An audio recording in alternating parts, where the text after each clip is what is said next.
Merci Audrey.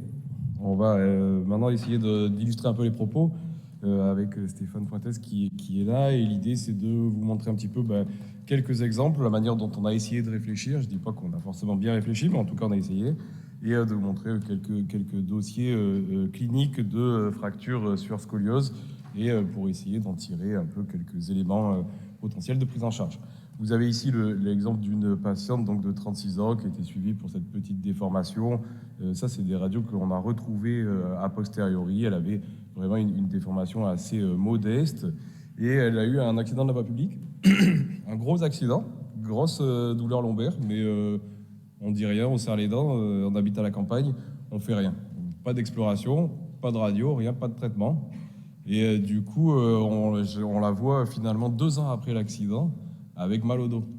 Et du coup, elle a mal au dos, certes, et donc elle arrive avec un scanner qui met en évidence, certes, une discopathie L5-A100, mais aussi et surtout une fracture de L2 qui était donc passée inaperçue et qui n'a pas été traitée. Elle a ses lombalgies, du coup, elle a cette déformation associée à une discopathie. On lui fait le bilan radiographique standard et il en a fait une IRM, et vous avez aussi les téléradiographies où on voit quand même qu'il y a une aggravation significative de la courbure dans le plan coronal, puisqu'on a un tassement qui est asymétrique et qui augmente les choses. Elle a cette déformation du coup scoliotique, elle est très gênée. Elle a cette discopathie L5-S1 et du coup on se pose la question de savoir un peu ce qu'on lui propose. Est-ce qu'on lui propose rien? Est-ce qu'on traite la fracture de manière isolée? Est-ce qu'on fait un traitement complet? Est-ce qu'on fait autre chose? C'est un peu les questions qu'on vous pose et que je vais poser à Vincent Chalier qui n'écoute pas. Vincent, qu'est-ce que tu lui fais? Non, non, oui, cela dit, est-ce que tu as une idée? Qu'est-ce que tu lui proposerais à cette patiente? Elle est douloureuse, oui. C'est pas une plaintive, elle a une fracture de L2, elle n'est pas venue faire de radio. Elle a 36 ans.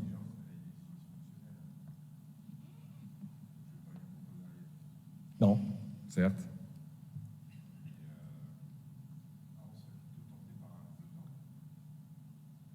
Ok.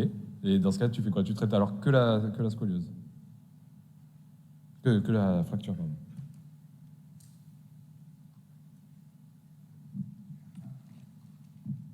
Il n'y a pas de bonne et de mauvaise réponse. Hein.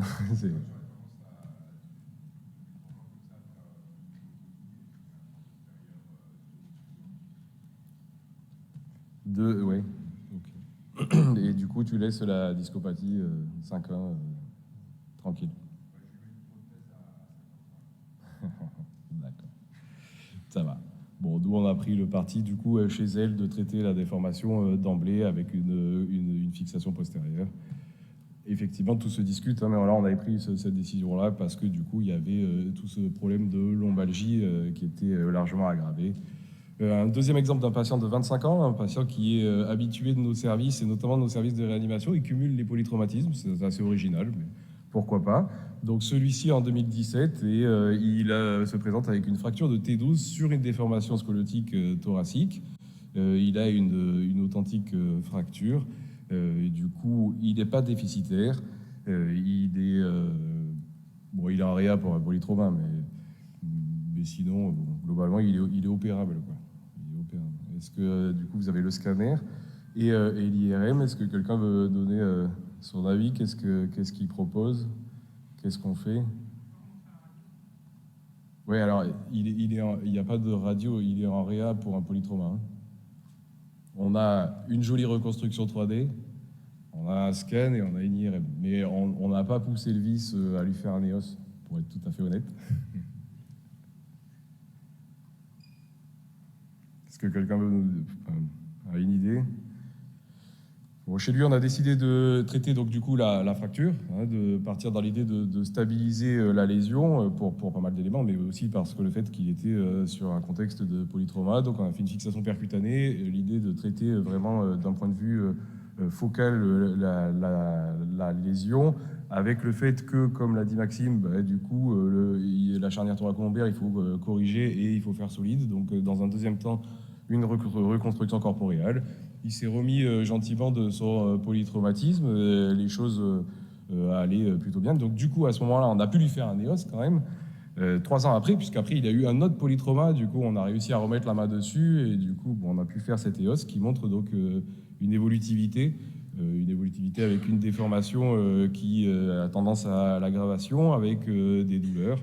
Et du coup, à ce moment-là, ça revient un petit peu à ce que présentait Maxime tout à l'heure, c'est qu'est-ce que finalement on prend en charge secondairement la déformation, puisque voilà, le fait de le laisser comme ça, c'est pas forcément la meilleure stratégie.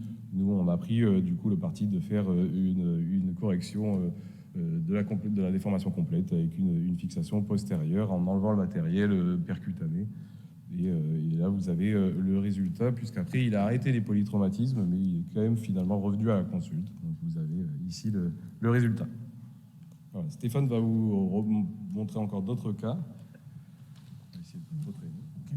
Bonjour, donc plus rapidement, c'était une jeune personne de 40 ans donc, qui avait cette scoliose idiopathique vieillie entre parenthèses pour 40 ans. Donc l'accident de voie publique et donc une fracture de L1 avec une fracture de type A4, non indemne sur le plan neurologique. Donc on voit qu'il y a une fracture de L1, il y a une petite fracturette au-dessus, enfin un tassement qui soit plus à l'IRM qu'en scanner d'ailleurs. Bon, c'est a priori c'est chirurgical, on va faire vite. Donc nous on a proposé un traitement très focal sur la fracture avec un montage court percutané associé à une reconstruction corporeale avec des suites relativement simples.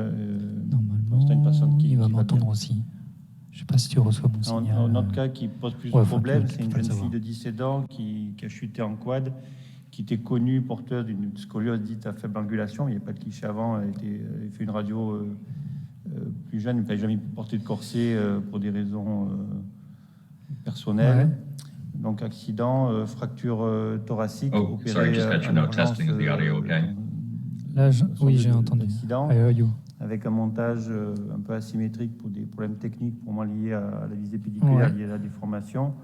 C'est compliqué pour moi parce que on j'entends voit là quelques vis extra-pédiculaires, une fracture thoracique supérieure qui I'm going to leave my du sommet de la déformation presentation like this unless you want me to bring it down. I'll make introductory remarks and then bring it un up. petit peu embêtante sur le vaisseau, sur la horte. En tout cas, ça passe. Hein. Donc la question qui se pose quand on voit cette jeune fille, c'est quoi faire avec, est-ce qu'on la surveille, on fait rien? Est-ce qu'on enlève le matériel postérieur? Lui, il a un retour, il entend la conférence comment on gère actuelle. la vis dans le vaisseau? Okay. Est-ce qu'on corrige la déformation avec les moyens techniques, hein, si le chirurgien précédent s'embêtait à mettre des vis pédiculaires? Moi, je l'ai entendu est vraiment parler. plus fort que lui en mettant des vis pédiculaires. Donc, maintenant, on a des moyens, à mon avis, hier, de robotique et de navigation. You can hear me, please? Oh, I can hear you now, yeah. Yes, okay. Fine. Super. Qui c'est qui la met au bloc sans réfléchir sur la horte? Personne. Qui c'est qui corrige la déformation? Bon, personne. Au final, premièrement, là, on a géré la horte avec nos collègues vasculaires, donc on a mis une endoprothèse. Il y avait une plaie intimale sur l'angioscanner fin sur la crosse de la horte, donc angioscanner. Ensuite, on n'a pas tenté le diable. Hein. C'est vrai qu'on a l'imagerie 3D à Marseille, mais on a dit si les vis pédiculaires ont été compliquées, on ne va pas réessayer pour réexpliquer à la patiente qu'on a remis les vis dans la horte en haut. Donc, on a fait un montage hybride, vis pédiculaire en bas de la déformation et pince lamolaire et des fils, enfin des liens sous la mer en dessus avec un résultat radiographique qui est correct. Ça, c'est le cliché, le cliché précoce. Et les clichés à 4 ans qui sont plutôt encourageants sur la correction de la déformation. Ce qui m'embête le plus, en fait, c'est l'endoprothèse, parce que malheureusement, elle est tributaire d'un traitement anticoagulant et dès qu'elle arrête, elle fait des emboles périphériques. Elle n'est pas infectée. Hein. Un autre cas rapide, donc une jeune fille, accident de ski, 20 ans, une fracture thoracique à la partie haute de la déformation, a été traitée par un corset, mais il y avait des douleurs de plus en plus importantes. voilà le scanner.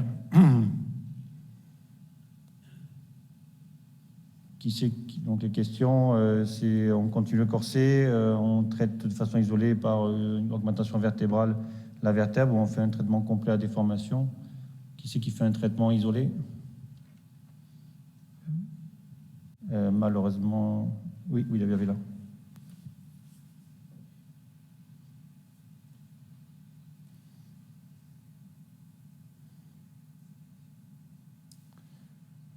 Bon. Traitement isolé, traitement complet. Bon. Bon, ben, on a à peu près la même stratégie. On a fait un montage alors tout vis. Là, on n'a pas hésité à utiliser l'imagerie opératoire avec un résultat radiographique à 4 ans qui se maintient.